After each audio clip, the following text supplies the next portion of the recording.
Tuloy ang final testing and sealing sa automated counting machine na gagamitin sa iba't ibang lugar sa eleksyon 2025. Iginit naman ng COMELEC na tuloy pa rin ang botohan sa Dangdala Elementary School sa Bangged Abra kahit nasunog ito. May unang balita si JP Soriano.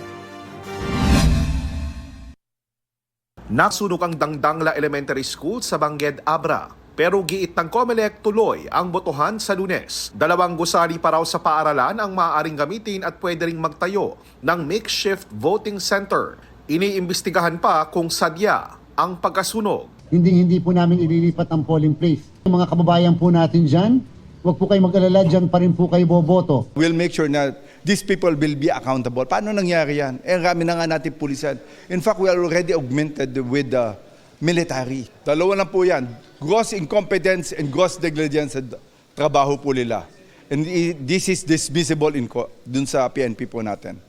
Isinailalim na sa COMELEC control ang bayan ng Rizal sa Cagayan. Kasunod ito ng pagkakalagay sa red category ng bayan bilang election area of concern matapos ang pamamaril kay Rizal Mayor Joel Ruma. Tuloy naman ang final testing and sealing ng mga automated counting machine gaya sa ilang lugar sa Visayas. Walang nakitang problema sa mga ACM sa Iloilo City. May ilang balota namang hindi kaagad tinanggap ng ACM sa Oton, Iloilo. Pero sabi ng COMELEC, normal lang ang ganitong problema. Naging maayos naman ang testing at sealing sa Talisay City, Negros Occidental. Pero sa ibang bayan sa probinsya, may 4 na ACM ang naiulat na hindi gumana. Meron mga minor problems sa na-encounter, like yung may nasira na ACM. Automatically na po yun. Na-reported natin na sa National Support Center. Palitan yung ACM na hindi nag-work. May mga balota namang hindi binasa ng ACM sa General Santos City. Ganun pa rin.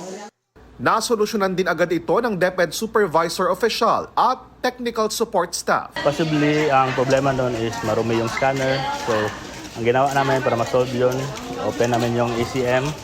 Underneath, nagamit kami ng wipes para malinis. Then try namin ulit, then okay na.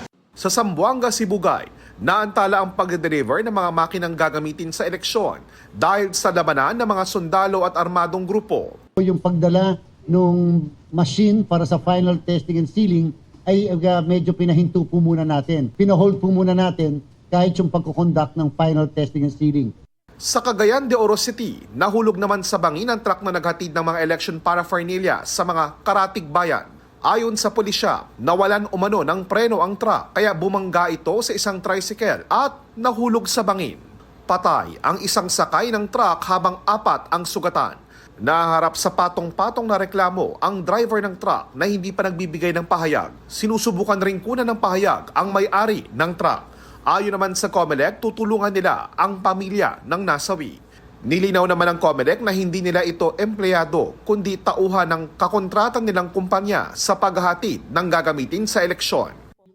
Pinabulaanan naman ng COMELEC ang puna ng Parish Pastoral Council for Responsible Voting sa Davao City na may balota sa isang mock elections na binilang kahit may sobra o manong boto.